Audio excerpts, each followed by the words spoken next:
954 North First Street, Pulaski, Tennessee, 38478. And let me start with you introducing yourself, saying Okay, your name. okay, okay. Well, I am Vivian Lee Battle Burris Starnes Sims. Okay. Um, What were the other names? Say Battle it again. Burris Starnes Sims. Boris Battle Burris Burr. Starnes Sims.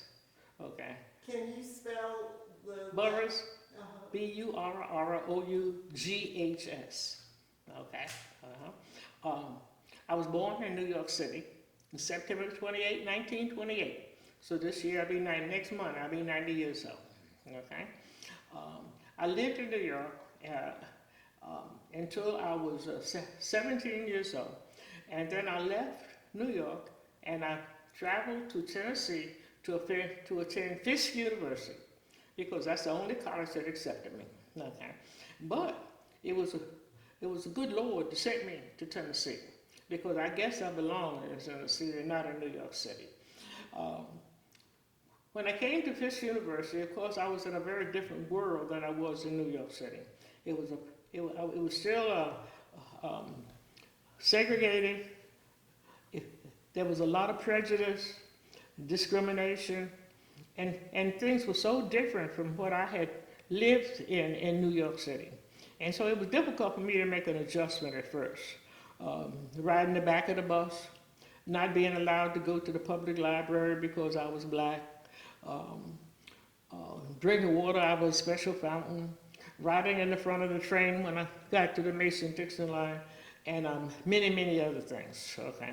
And so, but I did make the adjustment because I was living on the campus and it was a sheltered environment, basically, unless you got on the bus for cost 5 cents and went to town. And if you did that and you were at Fisk University, you always went to town, wearing gloves, wearing jewelry, and wearing a hat. You never went to town looking shabby, okay? And in fact, when you got on a train to ride back home at Christmas time or in the summertime, then in the spring, they always saw to it. The dean of women will always tell you, now you are a Fisk woman. So therefore, you be sure that when you get on that train, you have on your gloves, and you have on your hat, and you have on your pearls, and that you dress nicely, okay? Even if it was a 24-hour train ride, that's the way you had to dress if you were a Fisk woman, okay? What years were those? What years? From 1946 to 1950. I graduated in 1950. Mm-hmm. Mm-hmm. And going back to New York, what do you have particular memories of New York? Oh my goodness, yes. I lived there till I was 17 years old. That's right. The war started when I was in New York. The Second World War started when I was in New York. And I can remember all the way back to kindergarten. I was born in Harlem. I wasn't born in Harlem. My parents lived in Harlem, but they decided that they didn't want me to be born in Harlem Hospital, so they took me to Lion, now called Manhattan General Hospital. And that was more upclass. They paid $30 for my birth. Okay, my birth certificate stated because it was a downtown hospital with very few black children being born in that I was black. Okay, and I thought that was really I was really happy about that they put that on my birth certificate. We lived in Harlem until my father was an elevator operator, and this was now during the Depression. And my father was an elevator operator, made $30 a month. But of course, you had tips on the side, and that accounted for the fact that we were able to live a substantial life. Okay, we lived at the bottom of the hill, the bottom of a park called Bradhurst Park, and we lived right across the street from the park at first, but then the rent went up. And we moved around the corner to 148th Street, and I went to elementary school and junior high school in Harlem. And then my mother decided that it was time that she left my father, who was a very mean, cruel human being. His last name was Battle, and he lived up to the name. Okay. What was his first name? Huh? What was his Victor. Would you be Victor Battle? Okay. he lived up to both names, okay. And so she left. She left him and took my brother and me, and we moved to Brooklyn, okay. We stayed in Brooklyn until I was 17 years old and finished high school. I finished high school in Brooklyn, a girls' high school, Brooklyn, a prestigious high school. It was really a very, very good high school. And due to the fact that the servicemen were getting out of the service in 1946. That's when the Second World War was over. And I had applied at several colleges in the New York City area. And I got a letter, the same letter from each college to say, by virtue of the fact that the servicemen and women are leaving the service, that we are accepting as first choice the servicemen and women, second choice the top male students in the class, third choice the top female students in the class, and the rest of you better have to wait till next year to apply. Well, I really didn't want to wait till next year. So my mother's friend said, well, why don't you apply at Fisk University in Nashville? I had never considered going, Tennessee. Where in the heck was Tennessee? And so I had never considered leaving New York. I thought I would probably spend my life in New York. But when I did apply, I was accepted. And I was so surprised. So I got on a train there at Grand Central Station. I got on the train, and it was all day. It was a 24-hour trip to Nashville, Tennessee. But my first trip, I was on a Pullman car, which meant I could sleep at night, and everything was special. It was integrated. The Pullman car was integrated. And the first time I was aware that people that I was in the South was when I went through the next morning. I went into the dining car with two white women who were on the same Pullman car that I was. They invited me to come to have breakfast with them, and we went into the dining car. Right there at the beginning of the dining car, there was a curtain. And sitting behind the curtain was some black people. And I said, oh my goodness, they got a special place to sit. I said, that's wonderful. I said, they can sit here behind and don't have to be bothered with everybody else there. I said, they have a private place to eat, I thought that was good, So I went and ate, of course, the waiter recognized I wasn't white, I wasn't supposed to be sitting out there with the white one, but he said nothing, okay. When I went back, there was some different black people in that private room. I said, golly, this train is full of high-class black folks. I said, here, they got some more in the private room back here. Okay.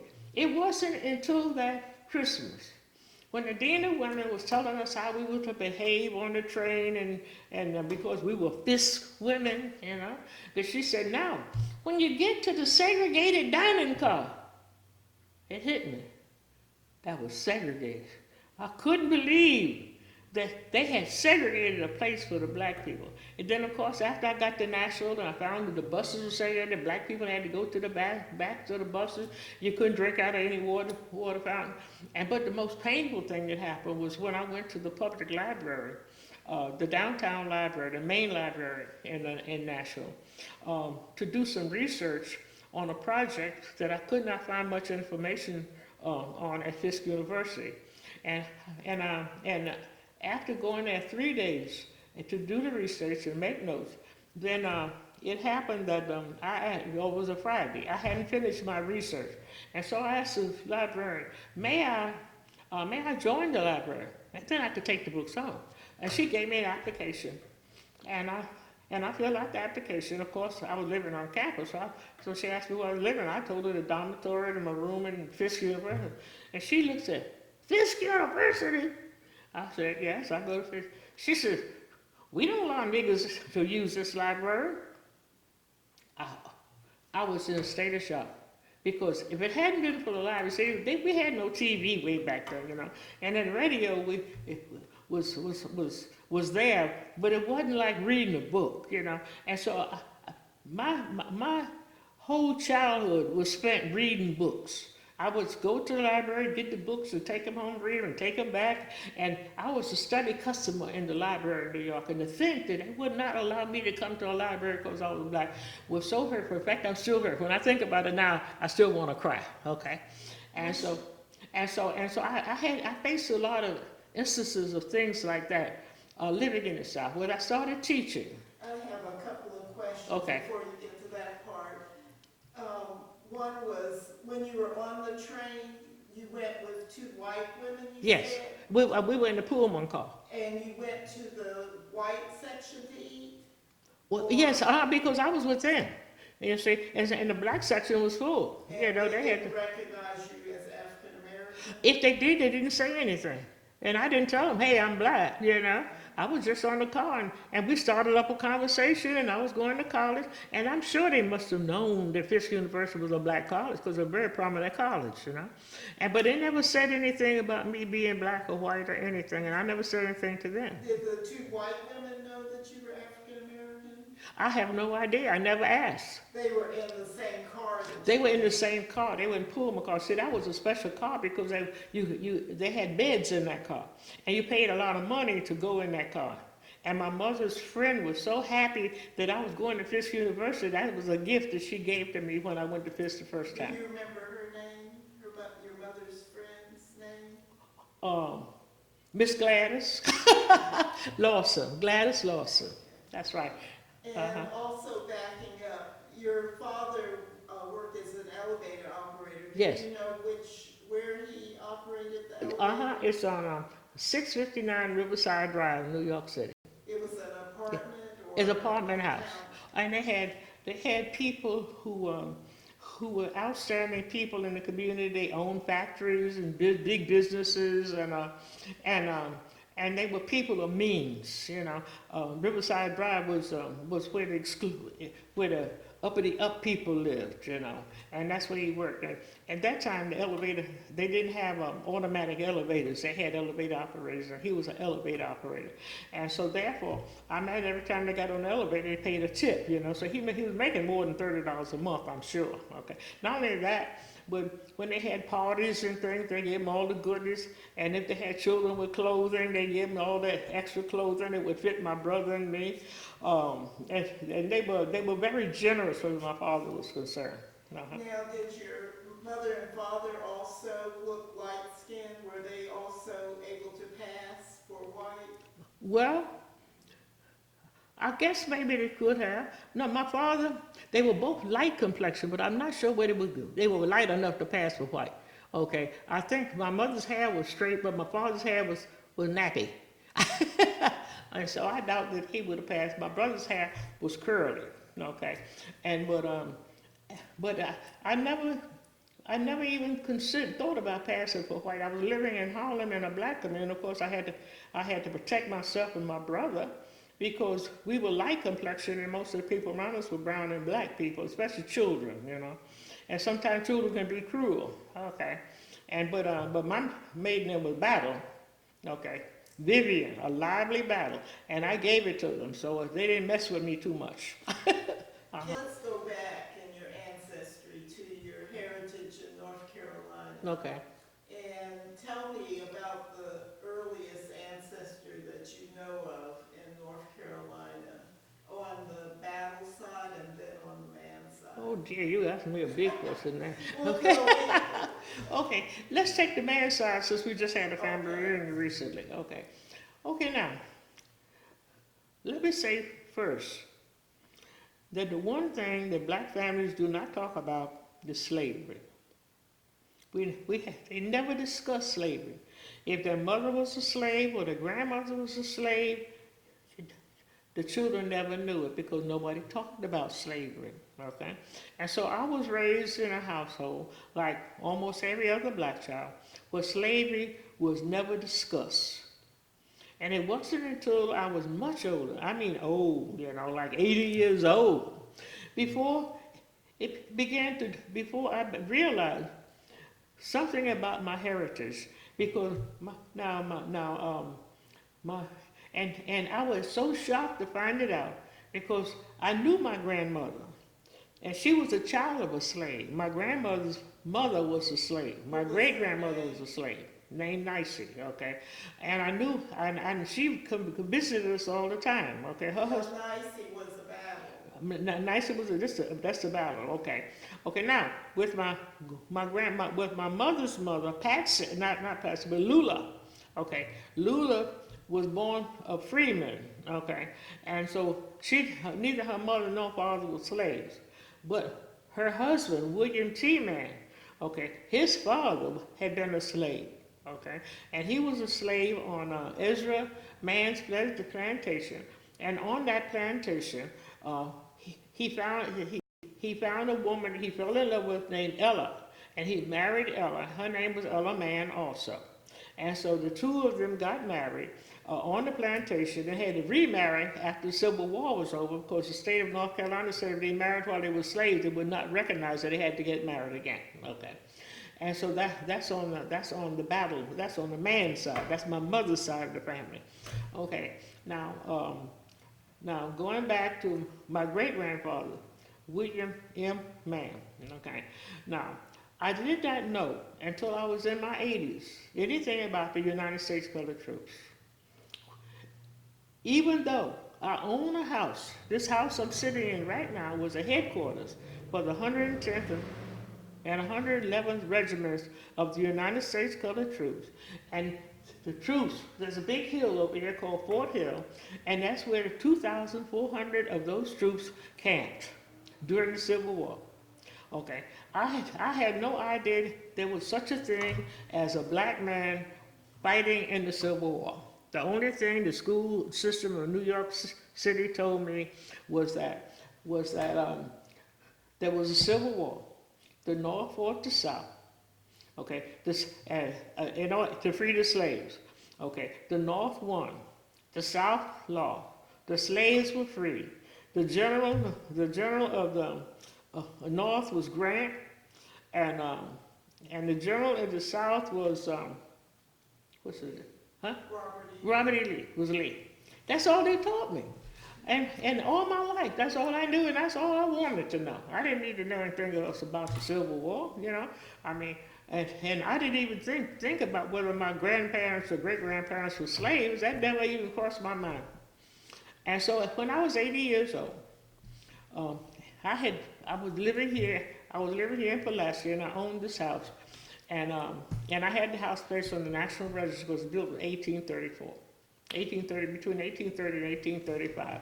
I had the house placed on the National Register, and I decided I would have a community celebration to invite everybody, but I wanted the black community to be involved in it also. And so I went to a meeting that they held about 15 miles south of here in Elkton, the Gardner plantation. And they were having some type of an affair down there, but I knew they had United States Colored Troops were going to be there. And so, but I thought, believe it or not, I had no idea whether they were Confederate or whether they were Union.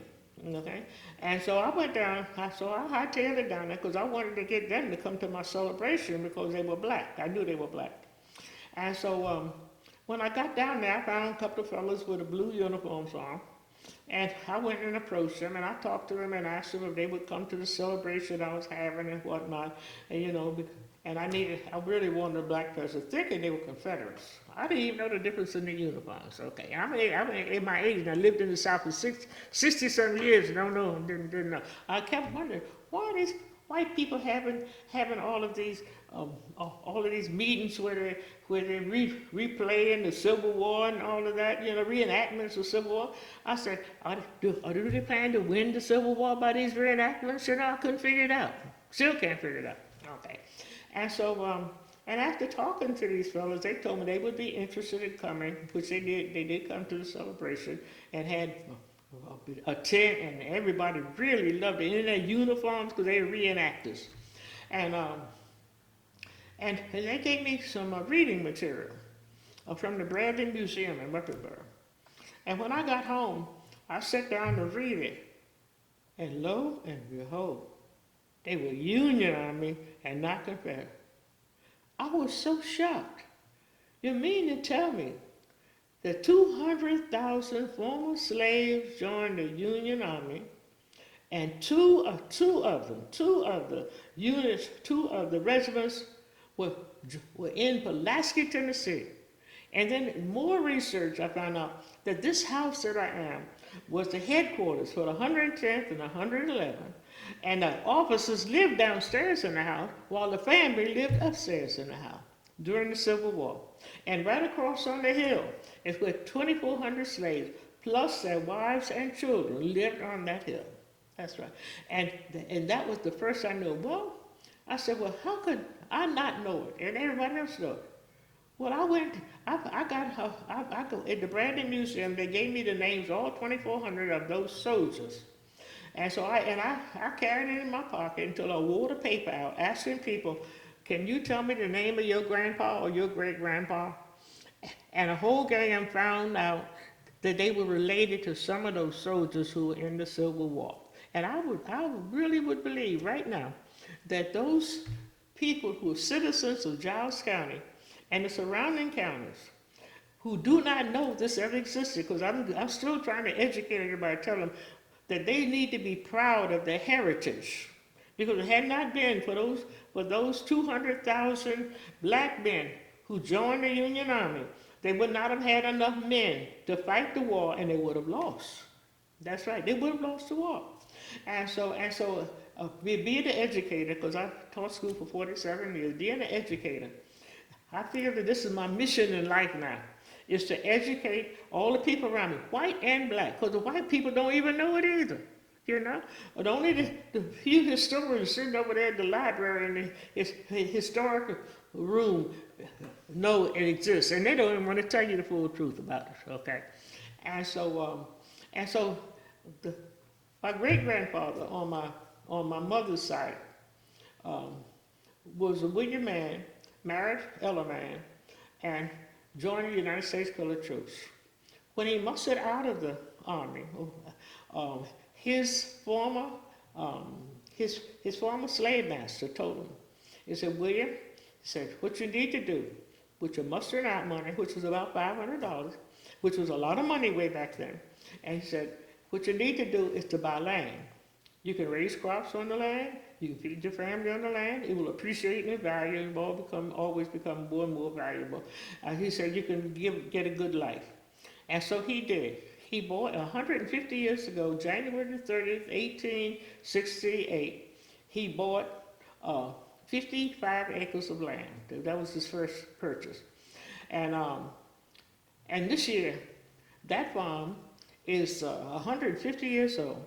And he passed it on, William M. Mann passed it down to his son William T. Mann. William T. passed it down to his son Eric Mann. Eric Mann passed it down to his three sons, one of whom is named William Mann. Isn't that amazing? And so William Mann still owns the farm, and we've owned the farm, my family has owned the farm, because he's my first cousin, for 150 years, which is absolutely an amazing feat. And not just for black people, but anybody to own land for that long. And how do you know the story of what Ezra Mann told William Mann? Because, okay, unlike my mother, her older sister loved to talk about history, okay?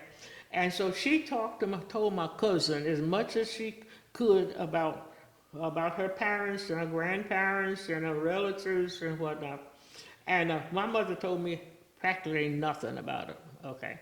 In fact, maybe because I didn't ask her the questions about them. I knew the ones that I saw, you know, who came to the house, or they talked about, or that if I went to the country, I would see. But I didn't know the full story. And so he did. His name was Warren Kelly Ash, and he was the dean of research at the Howard Medical School. And so, and he and I would talk all the time. And he and I were good, close friends. We were buddies. We were good buddies. And I asked him the questions when I found out about the United States Colored Troops and slavery and all of that. And he's the one that told me that. He's the one that told me that Ezra Mann owned the farm, and that he'd gone to Ezra Mann, and he told me the whole story. And that's how I found that story out. Are there other stories that you've learned from him? Oh yes, oh yeah. Tell me some of the other stories. Oh, let me see now. Let Let me see now about the other story. He told me that when William T. Man, not William M. Man. Okay, first let me go back to William M. Man. William M. Man had owned the land about, let's see, about 17 or 18 years, and a circuit rider came to his house, and he had a really nice house, but for the time it was a really nice house. And a circuit rider came and started talking, and found him in the field and took him to his house and started telling him about the AME Methodist Church, African Methodist Episcopal Church, and that he was trying to start churches in the area. And so he talked to William Mann and told him about the AME church, and William Mann was so enthralled with what he was saying, he rode down the road, he got his closest neighbors, and they all came and they listened to the circuit rider, whose name I don't know now. Okay. And they started the church in William Mann's house, William P. Mann's house. And then after a while, they got a tent, and they started having church service in a tent. And then after a while, they built the church, okay? And William Mann gave them the land for the church, okay? And the church is now 133 years old, and it's still a live, active church. Believe me, tell it is live, and it is active, okay? That little church, in fact, the minister's been there 17 years, believe it or not, and she has done miracles with the church. She even changed the front of the church to the side of the church, you know, so they would have they have more space, and she has done miracles with that church. Not only that, but it's the spirit of the church. That is a spiritual church, really, you know. I think I would join the church if I lived in North Carolina, right? Okay. And so I attended church, was 2 weeks ago we attended that church? We attended that church 2 weeks ago. What is the minister's name? Lindsay is the last name. I can't remember her first name. All I know is Reverend Lindsay. She's the pastor of that church. And I have to give her full credit for the work that she has done to keep that church live, keep that church, keep the people in it, people with the spirit that's in that church. Now, the original home for the man, William Mann, where was that? Was that beside Eric's house in the... No, okay, it was about, did Eric to show you where the house is now? I see where the house is now. It's right beside it. It was right beside the house. He pointed out the trees on the side that was the original. That's where it was. And you saw the pictures because you saw the picture where the original house was. Can you describe the inside of that house at all? Yes, I can. Okay. It was a wooden house, of course, and it had big rooms, high ceilings. They had a hall going down the middle, and that led from the back of the house to the porch. And on the east side, they had rooms. I believe it was 3 big rooms on the east side, I believe. I can't quite remember the number because I'm remembering now from about 80 years ago, you know. Okay, and the feature that I think that impressed me the most, the kitchen was built separately from the house. Because if you walked up on the back porch, you'd go to the right to go to the kitchen, and that was separate. It wasn't even tied on to the house. So it was a separate room there where the kitchen was and the dining room was. And then the house then was on the left-hand side going up, you know, left and right-hand side going up. But that was, and of course, another thing being from New York, and never having seen before were outhouses, okay? And I thought, the outhouse was something else, you know? that was really something, that was really something else. And in a negative way, or where you're saying it was something else, was it something hard to get used to, or? Well, you know, at first it was, you know, but after a while you get used to it because you know what you're getting ready to go in. But the first time I went in there, I could hardly breathe, you know, it was so strong, the odor was so strong. And then of course, I mean, you know, where's the toilet paper? No toilet paper. You're using the Sears catalog for toilet paper. And it was things like that, you know, that really impressed me as a little girl because well, we had toilets in New York and we did have you could flush it and way at the top of the by the ceiling there was a little box up there, you know, and you pull a string and the water come out the box and flush it off. And then of course you bathed in a tub, you know, everybody had bathed in a tub too. And which was different because we had a real tub in our bathroom, you know. And so, and that was different too. The bathroom Did you situation. have running water in New York? Oh yes, oh yes, And how about in? No, you had to get the water out the well. Yeah, you had to, and then everybody had a little. You had a little bowl there. You put your water in, and every day you would take the same. Everybody using the same face cloth, and you would wash up, you know. And then you would hang it back over there. The next person would come and wash up in the same water, or else they would have to pull up some water, you know, out the well. But that was just a way of life, you know. Did you heat water on the stove for baths or use cold water? It was cold water. I don't remember anybody heating up any water for me. Now, if we had a bath, you know what? I don't remember even going into a big tub. I'm sure I did. Did you have one of those big metal tubs? A big metal tub. You talking about it down in the country? Yes, they had a big metal tub. Right. Then you go in there and you wash your feet at night, and but I can't remember. Well, of course, I can't remember actually getting in that tub, taking a real bath. I remember the wash-ups my mother would give us, but I don't remember ever going in the tub taking a real bath. And so I don't know about the heat part of it. Were you going barefoot? Oh yes, that was fun. Because I lived in the city on concrete, okay? And in fact, it was so much concrete, and my shoes were so cheap, you know, because my father wasn't making but $30 a month.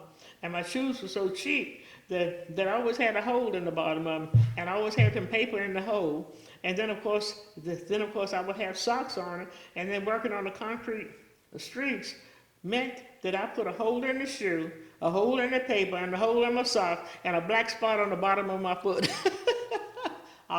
That's right. And when we got there, because the land is kind of sandy, you know, there where my grandma lived, Grandma Lula lived, and the land was sandy, and so it was like walking in the sand on a beach, you know, like we did in New York, and it felt so good to your feet. I love walking around in the sand, and so we went barefoot the whole time we were there. We loved going barefoot in it. And then they raised tobacco. They had tobacco, and by the time we got there, and one thing about going there, you didn't sit around and do nothing. They would find something for you to do. It was just handing you a hoe and telling you what weeds to cut back, okay? There was no such thing as going to visit my grandparents, and I just sit there and wait for them to hug on me or to love on me. No. When they woke you up in the morning and you were sleeping on a blanket on the floor, because they would put the blanket on the floor for the children, and you were sleeping on a blanket on the floor, and they wake you up in the morning, Grandma would come through there with a broom, like she was sweeping, but she was waking you up, you know. And as soon as she woke you up, she'd tell you, put your clothes on, child. And so I put my clothes. We put our clothes on, and then they would give us something to eat. I can't remember what breakfast. It must have been something, eggs and meat or something, because they had plenty of chickens and they had plenty of meat. And they'd give us something for breakfast, and they would take us out to the fields, and we would pluck suckers off of the tobacco, you know. And boy, your fingers got all sticky and full of tobacco, but we loved it.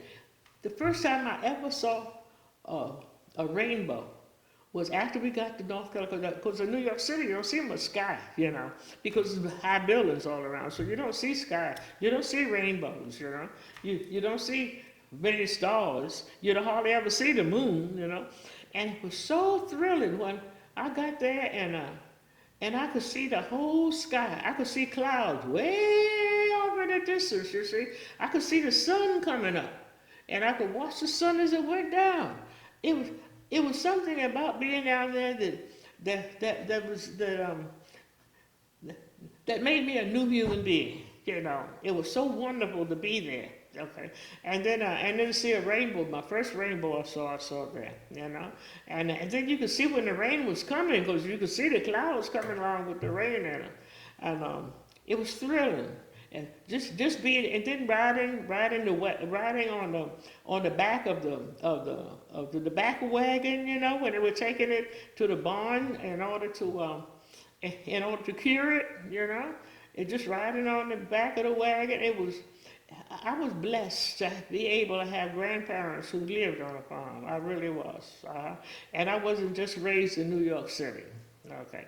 When you went south, did you see many whites in that community also? Many what? Were you interacting with the whites in the community? No, there was very little interaction. Um, there was a, there was a, as children, we didn't pay any attention to that. Well, we weren't used to it in New York, and when we got down there, we weren't looking for that. Okay. Now, there was a man, I can't remember his name now, who lived in a farm that was across the road from my grandmother's farm, my grandmother and grandfather's farm. And one day, my brother and I decided we were going to take a walk down the road, and we went in front of his house. And he came out and yelled at us. He was a white brother. And he came out and yelled at us. But he didn't yell at us to be mean to us. He just yelled at us to get our attention, you know. And when we saw this white man come out there, he said, hey, hey, my brother and I were so scared, we turned around and we hightailed it back. And then when we got to my grandmother's house, we went and told Grandma that the man chased us, but he didn't really chase us. What he did, he went and got on his horse, and he rode down to my grandmother's house to explain to them that all he was doing was greeting us, and we got scared and went back. He didn't do anything to us because he was afraid what we were going to tell them. And so, but that was the only incident I can remember where anything had to do with white, because the whole community was black, was basically black. Mm-hmm. And so, anything else about the Mann family, the Manns and Rocky Mountain? Okay, yes, okay, my grandfather, William T. Mann, he owned one of the first automobiles that black people had in that county, and they said that he only drove it on Sunday.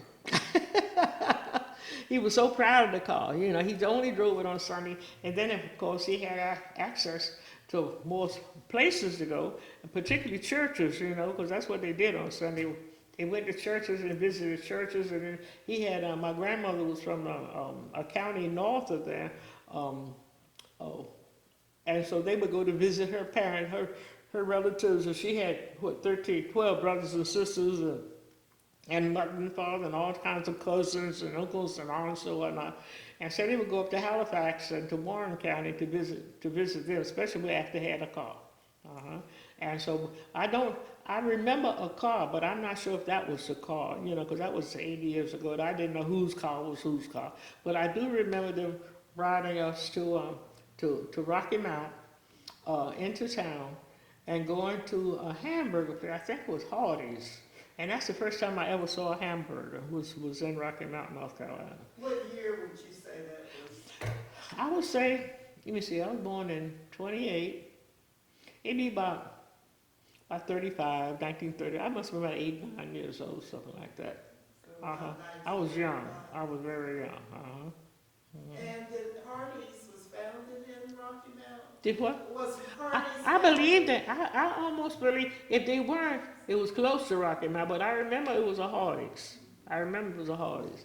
And when I see Hardee's now, I think about that first time, because I remember how hot that car was. Even though they had the windows were rolled down, it was just hot in the summertime. How hot that car was, and when they brought us back to hamburger, we'd never seen a hamburger before. And how delicious that hamburger was. Oh, really? Now, you weren't able to eat in the rest. No, you never. No, you couldn't. No. In fact, if you want, if at the pharmacies sold ice cream, drugstores sold ice cream, and if they sold you ice cream, you had to go outside to eat it. Okay, they would sell you the ice cream, but you couldn't eat it in the drugstore. That's right. I do remember that. What was Rocky Mount like then? It was a little country town. The trains went right in the middle of the town. and they had businesses on both sides of the train track. It's nothing like it is now. Okay, and the main all of the main businesses and all of the stores, the Sears Roebuck and all the other stores. I remember Sears. I didn't remember the names of the other stores. Um, they were on either one side or the other side of the railroad track. Now I do. That's what I remember about Rocky Mount. That's the only thing I can really remember about Rocky Mount.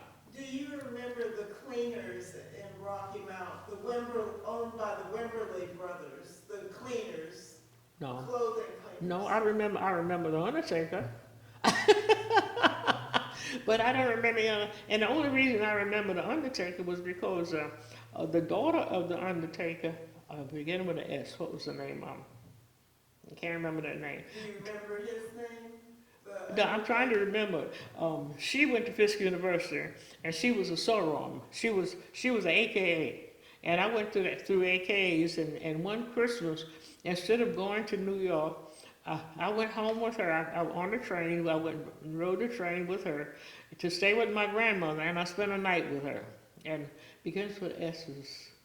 Stars. I can't remember the name. The game with the S.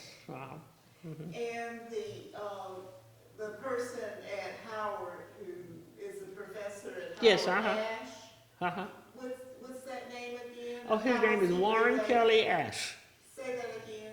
Warren, W-A-R-R-E-N, Kelly, K-E-L-L-Y, Ash, A-S-H-E. How is he related to? He's my first cousin. His mother and my mother were sisters. His mother was my mother's older sister. She was the firstborn. What was her name? Her name was Inter Piccola Ash. Inter Piccola, and I don't know. On the back of the picture, the family picture, Grandma wrote the names of all the children and the ages, and she spelled Enter, E-N-T-E-R. Now she was an educated woman because she had been a school teacher, okay? So she knew how to spell Enter. And somebody said she was named Enter ye into the gates of, Enter ye Piccola into the gates or something like. It's out of the Bible. And that's how and her name, she named it right out of the Bible. Enter ye Piccola, okay. And so they changed the Enter to E-N-T-A. After she grew up, she changed it to E-N-T-A.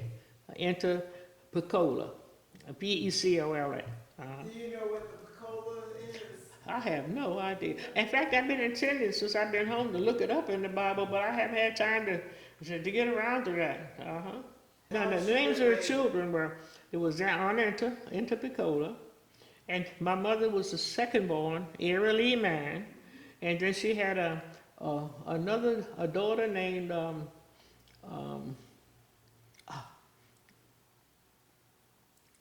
well, it'll come to me, man. And then she had a son. She had a son named Dudley Mann, William Dudley Mann, and then she had the last son, William Elbert Thomas Mann.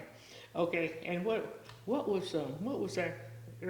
Alberta Mann. It was her third daughter, Alberta Mann. And so she had three daughters, and she was so happy. I understand to finally have a son. Then she had two sons because sons are precious when it comes to farmers because they can do so many more things than females can do. They have strength and energy. And the only one that stayed on the farm. Now what happened was that when they all grew up, all of them left the farm except Albert. He was the baby, okay? And so my mother was my Aunt Enter, she went to Washington first. She went, and they both went to college there and Kittrell College, there in North Carolina. Okay, and Enter got married first, and she moved to Washington. And then my mother decided that she did not want to go to Washington. She wanted to go to New York City because the streets were paved with gold. And so the first man who promised to take her to New York City was my father, and so that's why she married him, okay? When she got to New York City, she found out the streets were not paved with gold, okay? And so she went to New York. Okay, then Alberta followed her older sister and went to Washington. She married and she went to Washington. She had two sons. And then Dudley went to Washington, and he worked in Washington, and then went to the Army, and they went back to work. Went back to work out in one of the airfields that they had there. And then of course there's an interesting story with him, but I'm not going to tell that story right now because I got so much other stuff. You'll be here to midnight. Okay. Well, you can tell it if it's in it. Okay. Well, let me tell you what happened with him. Uncle Dudley was a really handsome fellow, and when he left home, and he left Elbert there, was the baby was there, was still there, and the baby might have lived if his father had lived, but his father died early, young. He was like in his 50s, 40s, 50s when he died, which meant Elbert was there with his mother. And so his mother had to have somebody to stay with her on the farm, and that's how Elbert stayed one of them stayed on the farm. But when Dudley went to Washington, he had a hard time finding a job. And so he finally got a job as a chauffeur and a handyman in a house. The family name was Creamer, and I don't know how you spell Creamer. Okay, I've been wanting to look it up because he was real popular with the Creamer family. Okay, and then he went to the service, and when he came back, he worked for the Creamers again. Okay, by this time, old man Creamer's dead. Okay, and he of course had gotten married, but Miss Creamer just absolutely loved him, and anything he ever wanted, he got, regardless of what it was. If it was some furniture in the house, if it was something his wife wanted, if he wanted to buy another house, if it was a car, and she gave him every car. She gave him every car. When she stopped using it, she wouldn't use it but a year or two, and she'd give him a car, and she'd buy another car. Okay. They used to take vacations together. He put on his chauffeur's cap, and they used to ride, because he was black and she was white, and they used to ride all over the United States together. He was a chauffeur. That's right, she was. This is a true story, because I got the car. I got the car. I got this last car. Okay, it's a Delta 88. It's a 1966 Delta 88. Was the last car she gave him, and I got the car. I have it in my garage up here. It's not running now, but I'm gonna try to get it running. What was her first name? Huh? What was her first name? I don't know what Miss Creamer. All I ever heard was Miss Creamer. You know, I never learned. I don't know how it's spelled with a K or with a C, or I don't know how it was spelled. All I know was Miss Creamer. Okay. And Dudley's last name was Man? Man. Oh, he was Dudley Man. William Dudley Man, but everybody called him Dudley. Right. He was Dudley. William Dudley Man. And until he died, I think he died after she died, because she had given him this car that I have, and he was driving taxi with the car. And then he died, and he gave it to my mother. My mother gave it to my husband, and of course I got the car. That's right. Does anything else stand out of your time in Rocky Mount with the Mann family? Any other stories that you can remember? Well, there look kind of little silly things like. I remember the first time we went to visit my grandparents, and I was sitting there on the back step in front of the kitchen where my uncle Elbert, that's my grandmother's baby boy, stayed there, and he was peeling tomatoes, and I saw him peel. I said, "Why do you peel tomatoes?" And he said, and I said, "Why are you peeling tomatoes? The skins are good to eat." He said, because we got so many tomatoes, we can afford to peel them. You ins in New York City are so poor, you all got to eat the skins. I don't know why I remember that, but I remember that so. I wanted to ask you about the battle side. Oh dear, that's really a story. Okay. What time do you say you had to be in Louisiana, in New Orleans? I mean, in Missouri. Okay, I'm gonna take you out to a hotel so you can get some breakfast and you can leave early in the morning. Okay. Okay. Now, the battle side of the family is extremely interesting because I don't know of a battle that served in. It might have been one in my family that served in the Union Army, but I don't. I haven't found one yet. Okay, and it started back in the early 1800s when a plantation owner named Lucien Napoleon Bonaparte Battle purchased. They said on the slave block a young girl. They said she was 11 years old for $400 and took her home with them. And they said that the next year she had her first of 11 to 10 children by this man. And so it must be a love story. Though I would like to have it, I would like to talk to somebody in Lucien's family who really knows the story, and I haven't been able to find anybody yet because I haven't spent enough time in North Carolina to be able to do it, and I don't have anybody none of my cousins are that interested in finding out about their history. And so they said she had her first child when she was 12, but the census report doesn't say that. The census report says she was 19, which I fully believe she was 19. I don't believe she was 12. And so it's that the story about him buying her on the slave block. I'm not sure whether that's true either. Who told you that story? I found it in online in the one where you look up the tombstones and cemeteries. There's a website for that. And the fellow who had that information in it, that's where I saw it the first time. Okay, but when I started looking when I started going to the census reports, I could tell from the census reports that wasn't fully true. Now, she did have that first child, then that child must have died because it doesn't have that child listed in the census report that she was 11. The first child they have listed for her in the census report, and it does have 10 children listed, is she was 19. She was 19 when she had the first child. But the story goes that she had 10 children for Lucy, and she lived on the plantation with them. Okay, he lived in a big house like this house, okay, and she lived in a little cabin beside it. And this is where they told everybody, because the little cabin got a chimney going out of, and so she lived in the cabin beside the big house, okay, and her name was Nicey Bowden, and this was before the Civil War. This must have been about 7-8 years before the Civil War that this relationship started, and so she had children before the Civil War. During the Civil War, and she had my grandmother after the Civil War. I think it was something like 1887 or something like that after the Civil War. But she had 10 children by this time. 67 or 87? It would be 18.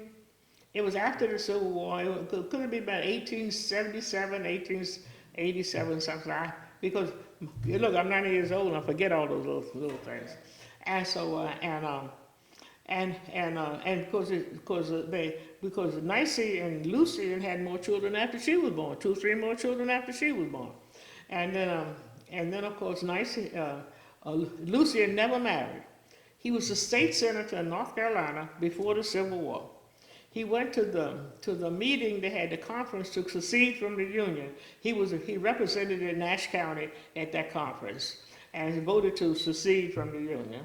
And then after the Civil War, then he became a state senator again. So he was a state senator from Nash County, North Carolina on 2 occasions. And not only that, but he was a politician. He was a rogue. His name was Lucien Napoleon Bonaparte Battle, and he lived up to the name Battle. I think that's where all of us get a whole lot of characteristics from him. Okay, and he was fined $100 for consorting with a black woman. The courts in Nash County fined him $100. He went ahead and paid that $100, went back home and made some more babies. But Nicey. What year that was? I don't know, but I do have a record of it. It was in the newspaper. It was in the newspaper then. Okay, it was in the Rocky Mountain newspaper. A lot of the stuff I do have it because I got it because the librarian in Rocky Mountain looked all this stuff up for me and sent it to me out of the newspaper. Okay, and so I got this out of the newspaper, and then he had a lot of he was a county court clerk at one time, and he was into politics, heavily into politics. He was a very popular person, and everybody knew him because he was a rogue. He was really a rogue. Okay, and but I don't know where he's buried. I know where he's buried, but I don't know where the cemetery is because I haven't stayed there long. I need to go and stay about a month, and do all of this research. The last time I was there, I went to a family reunion, not this family, but one about 3 or 4 years ago, and I stayed an extra week so I could do some research. And I need to go stay an extra 2 or 3 weeks really to get the research because I can't get my cousins to do it for me. Okay, and so and when he died, he left his estate to his 9, because one of the children had died, to his 9 black children, and that's where my mother got, because my grandmother got a big estate from when he died, and all of the land of his children is circled around his plantation house and the land that he owned. Okay, and so my grandmother left her land to her sons and daughters. She had about 10 children. And so my uncles and aunts and my brother and my father was dead, so my brother and I got a piece of it too. That we don't, because I gave mine to my brother, and when he died, his wife got it, and then she sold it. Okay, so we don't have it in the family any longer. But that relationship is so interesting that this man evidently fell in love with this woman, to the point that he wouldn't even marry. Maybe he was afraid to marry somebody else because she might have been on the mean side herself. And then she had all of these children by him, and then he left his estate to all the children. So all of his children were well off after he died, and all of them did well. How many acres did he give to each of the I don't know. I tried to find that out, but I couldn't find the will. But there is a will somewhere. And do you know much about the house that Nicey lived in? Were you ever in it? No, but I've taken several pictures in it of the house. I took it. I guess the first time I took a picture, it must have been about 7 or 8 years ago, when the house was a whole lot better shape than it now. Because every time I go there, and I didn't go there this time, it deteriorates. Okay?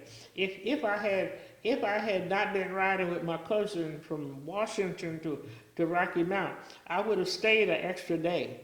And then I would have had time to go and visit, because I didn't have time to go to visit anything, or the church. Now my grandmother, Patsy, okay, she married a man whose name was John Dorsey Battle, who knew how to read and write. Because they have this in the census account that he could read and write. Okay, and he was also an outstanding citizen. He founded the first a school for black children in Nash County, and I have evidence of that. Okay, now John Dorsey Bell died in 1918 when they had the influenza epidemic, and by that time my grandmother had 9 children, and then later on she married when she was about 40 years old. She married a fellow named Cecil, and she had 1 child, and he was a Down syndrome child, named Oscar. He was named Oscar. And I remember him very well. And he had a phenomenal memory. If he ever saw you one time, he would never forget who you were and what your name was, He was a really special human being. But she did have 1 Down syndrome child when she got older. And then she died after my father died. My father died of a stroke in when was that? That was, I can't remember I was 36 years old, I'm 20, and I was born in 28, 38, 48, 58, about 65, he born in about 1965, okay. But my grandmother lived longer, and I went to my father's funeral, and I asked my grandma, I said, Grandma, what made my father so mean? He was the meanest man I ever saw in my life. And she said, well, girl, let me tell you, when I was carrying him, I was so mean and hateful.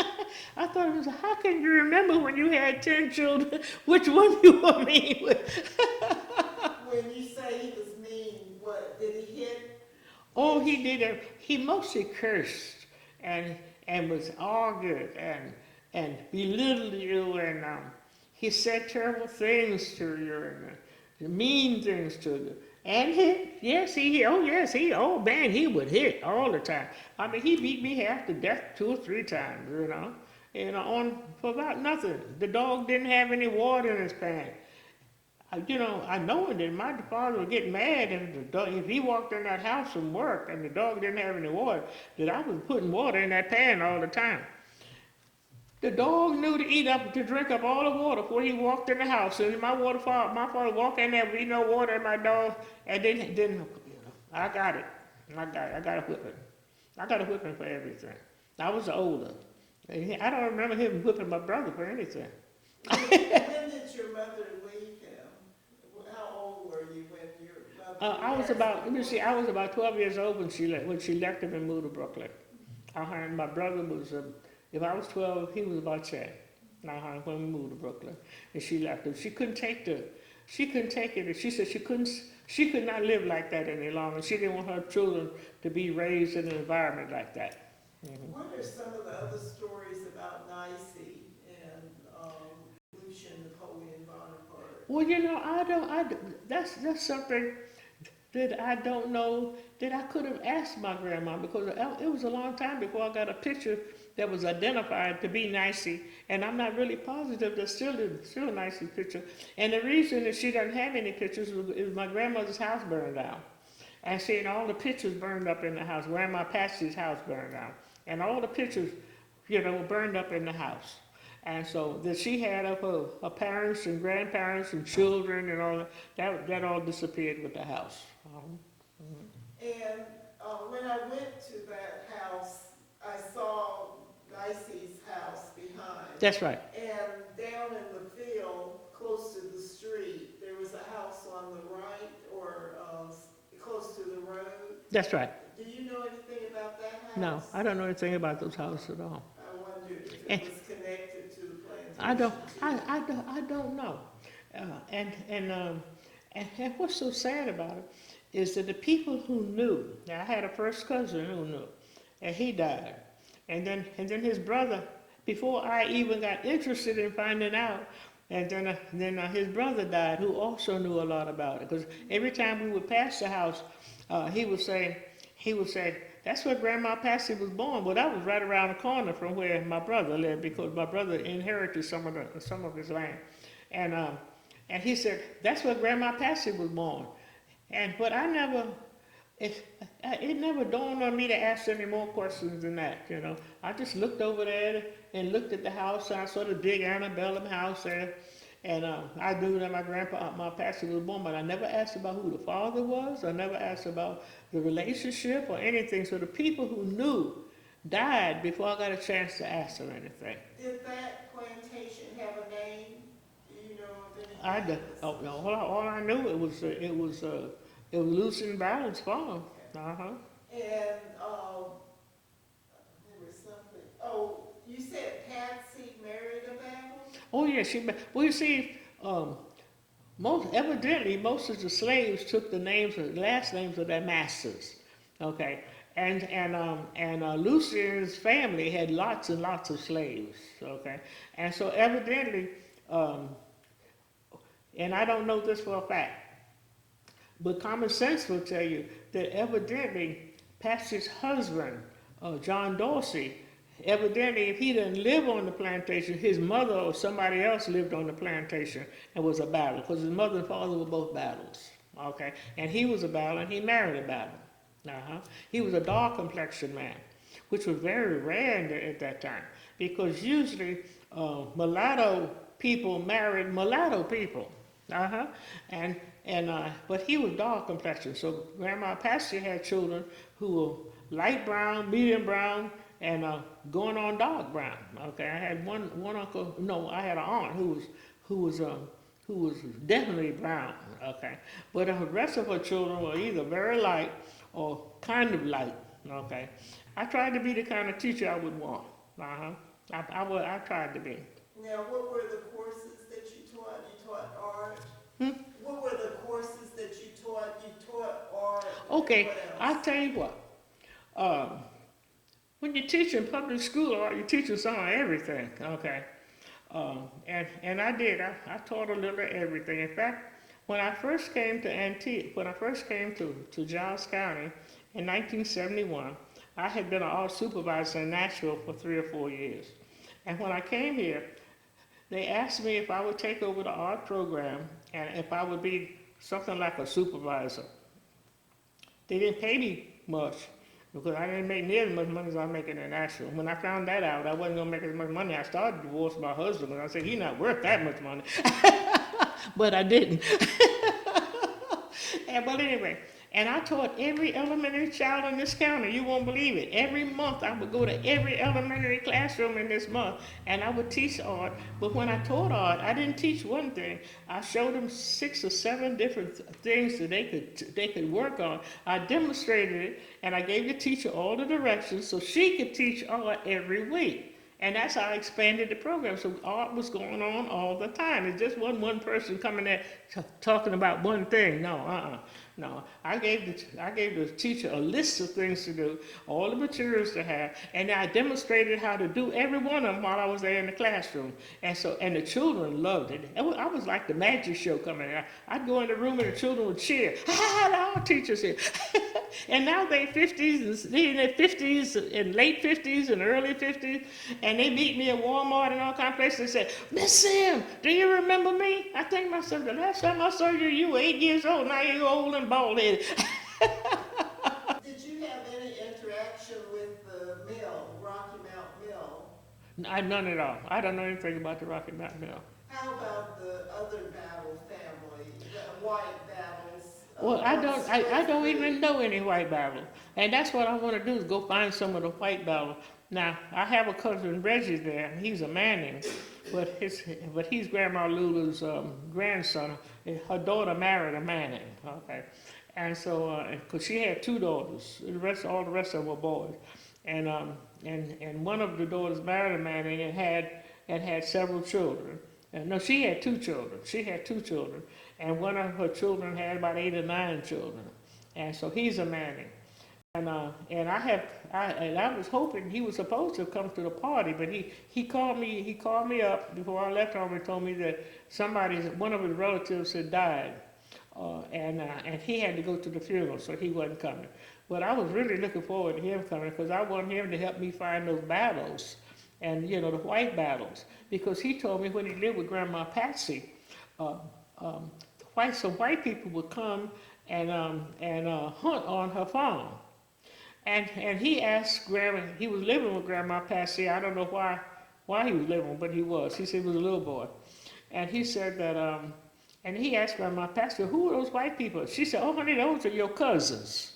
And so he knew that he had some white cousins there, but he was a little boy and he didn't ask any more questions than that, And he said that they used to come on the farm all the time, and they would call them one another cousins. She called them cousin, they called her cousin, And I want to find out about the relationship between Nicey and Lucian. Was it a love affair? Was she caught up in slavery and she had so many children she couldn't leave, Was it still a love affair, at the end? Because she kept having babies almost till he died. And I want to know what happened with that relationship. And do you think that the children were allowed in the big house? Oh yes, because in one of the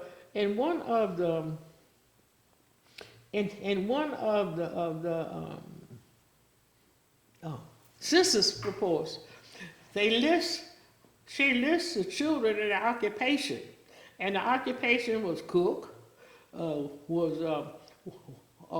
washer, cleaner, work in the yard, farmer, and I'm sure they probably took over that house. There was too many of them to live in that little bitty house. Having 9 children, that's a whole lot of children to have. Okay? And so I'm sure, and then by virtue of the fact he didn't get married, and also the fact that even after he was fined $100, he didn't break up the relationship. He just went and made more babies to prove he paid $100. Yeah, sure, I'll give you the $100. I'm gonna go back and do what I was doing. Hmm. And so I'm not. And she has a real nice tombstone. It's about, because if I had taken you out, because the show is close to where the church is, it's about so tall, and it's kind of straight down, and it's beautifully engraved. Nicey battle. Nicey Battle, right. She had a beautiful tombstone.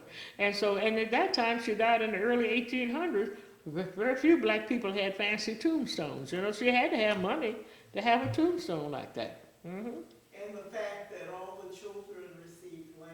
That's right, and all the children received land. And all of their birth certificates, and all of their death certificates have on it that Lucian was the father. Every one of them. All that I have found. Lucian is the father, of all those children. Uh-huh.